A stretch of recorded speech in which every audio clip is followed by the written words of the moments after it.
नमस्कार, SBT news में आपका स्वागत है। पेश है 22 जुलाई गुरुवार दोपहर 2:15 बजे राजस्थान की 11 बड़ी खबरें। दैनिक भास्कर समूह पर आयकर छापों के बाद मुख्यमंत्री अशोक गहलोत ने मोदी सरकार पर निशाना साधा है। उन्होंने ट्वीट करते हुए कहा कि दैनिक भास्कर अखबार और भारत समाचार न्यूज चैनल के कार्यालयों पर इनकम टैक्स का छापा मीडिया को दबाने का एक प्रयास है। मोदी सरकार अपनी रत्ती भर आलोचना भी बर्दाश्त नहीं कर सकती है। ये भाजपा की फांसीवादी मानसिकता है जो लोकतंत्र में सच्चाई का आईना देखना भी पसंद नहीं करती है। उन्होंने कहा कि ऐसी कार्यवाही कर मोदी सरकार मीडिया को दबाकर संदेश देना चाहती है कि यदि गोदी मीडिया नहीं बनेंगे तो आवाज कुचल दी जाएगी।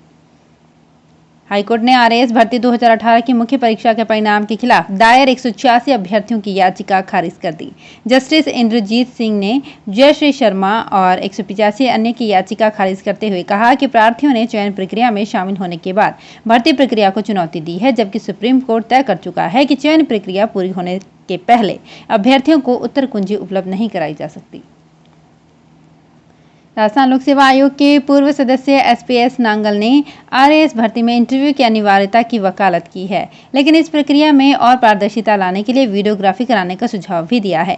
नांगल ने कहा कि उनके 6 साल के कार्यकाल के दौरान भी कई ऐसे केस सामने आए हैं कि अभ्यर्थी के लिखित में बहुत अच्छे अंक थे लेकिन इंटरव्यू में कम रहे। ये जरूरी नहीं कि जो अच्छा लेखक है वो अच्छा वक्ता भी हो। इंटरव्यू में ही अभ्यर्थी के व्यक्तित्व और सोच का पता लगता है। राजस्थान लोक सेवा आयोग की ओर से आयोजित की गई आरएएस 2018 भर्ती परीक्षा जैसे तैसे पूरी हो गई, लेकिन परिणाम जारी होने के बावजूद विवाद पीछा नहीं छोड़ रहे हैं। अब इंटरव्यू और उसमें कुछ प्रभावशाली लोगों के परिजनों को दिए गए प्राप्तांकों को लेकर सवाल उठने लगे हैं। मुख्य परीक्षा के परिणाम जारी करने के बाद इंटरव्यू पर कोर्ट ने रोक लगा दी और इंटरव्यू के दौरान एसीबी की कार्रवाई हुई और अंत में अब शिक्षा मंत्री गोविंद सिंह डोटासरा के परिवारजन के चयन के बाद परिणाम पर भी विवाद छिड़ गया है। नेता प्रतिपक्ष गुलाब चंद कटारिया ने बुधवार को प्रदेश के कांग्रेस प्रदेशाध्यक्ष और शिक्षा मंत्री गोविंद सिंह डोटासरा की बहू के भाई बहन के आरएएस 2018 इंटरव्यू में 80-80 नंबर आने के मामले में डोटासरा के इस्तीफे की मांग की है। नेता प्रतिपक्ष कटारिया ने उदयपुर में कहा कि ये आरपीएससी में गंभीर अनियमितता का मामला है, जिसमें योग्य को अयोग्य और अयोग्य को योग्य बना दिया जाता है। एनटीए ने इस साल नीट का पेपर व मार्किंग पैटर्न बदला है। छात्रों को सेक्शन ए के सभी 35 सवाल हल करने होंगे, लेकिन सेक्शन बी में 15 में से 10 सवाल हल करने होंगे। सेक्शन बी में भी नेगेटिव मार्किंग है। अब सवाल ये उठता है कि अगर छात्र 10 से अधिक सवाल हल कर लेता है तो उसकी मार्किंग किन 10 सवालों से की जाएगी। इस बारे में एनटीए ने स्थिति स्पष्ट नहीं की है। जयपुर शहर में पिटबुल की घटना होने के बाद डॉग्स को लेकर सभी सतर्क हो चुके हैं। अब डॉग और परिवारों की सुरक्षा को लेकर कदम उठाए जा रहे हैं। वेटरनरी डॉक्टर से बात करने पर सामने आया कि 50% डॉग ऑनर्स रेबीज का सिर्फ 1 इंजेक्शन लगवाते हैं, जबकि डॉग्स को 8 से 10 इंजेक्शन लगवाने होते हैं। 30% वे हैं जो एक भी इंजेक्शन नहीं लगवाते। पूरे शहर में मात्र 20% डॉग ऑनर्स ही हैं जो सारे इंजेक्शन शुरू के 10 साल सही ढंग से लगवाते हैं। बाद में वैक्सीनेशन वे भी भूल जाते हैं।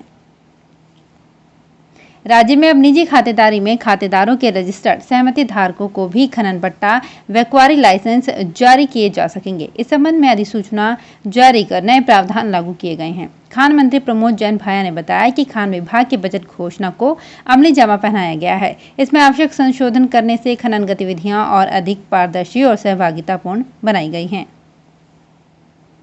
कांग्रेस सरकार में जूनियर के अंडर में सीनियर आईएएस अफसरों को लगाने की नई परंपरा चल पड़ी।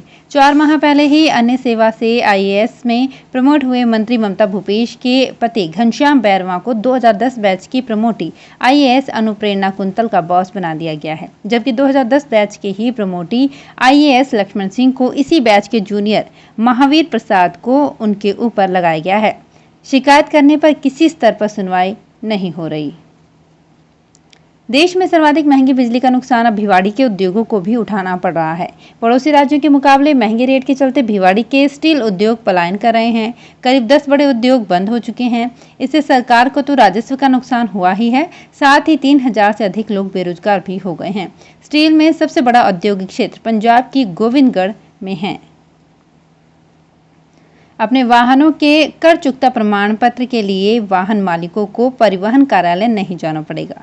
परिवहन विभाग अब टीसीसी घर पर ही ऑनलाइन उपलब्ध कराई जाएगी। परिवहन पोर्टल पर tax clearance certificate service option का चयन कर ये सुविधा ली जा सकती है।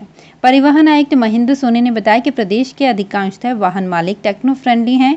इससे वे अब घर, अपने कार्यालय या फिर अन्य किसी भी स्थान से ऑनलाइन आवेदन कर TCC प्राप्त कर सकते हैं। तो फिलहाल इस बुलेटिन में इतना ही। फिर हाजिर होंगे कुछ और बड़ी खबरों के साथ। SBT न्यूज के और भी वीडियोस को देखने के लिए हमारे चैनल को सब्सक्राइब करें और नोटिफिकेशन पाने के लिए बेल आइकन को प्रेस करें।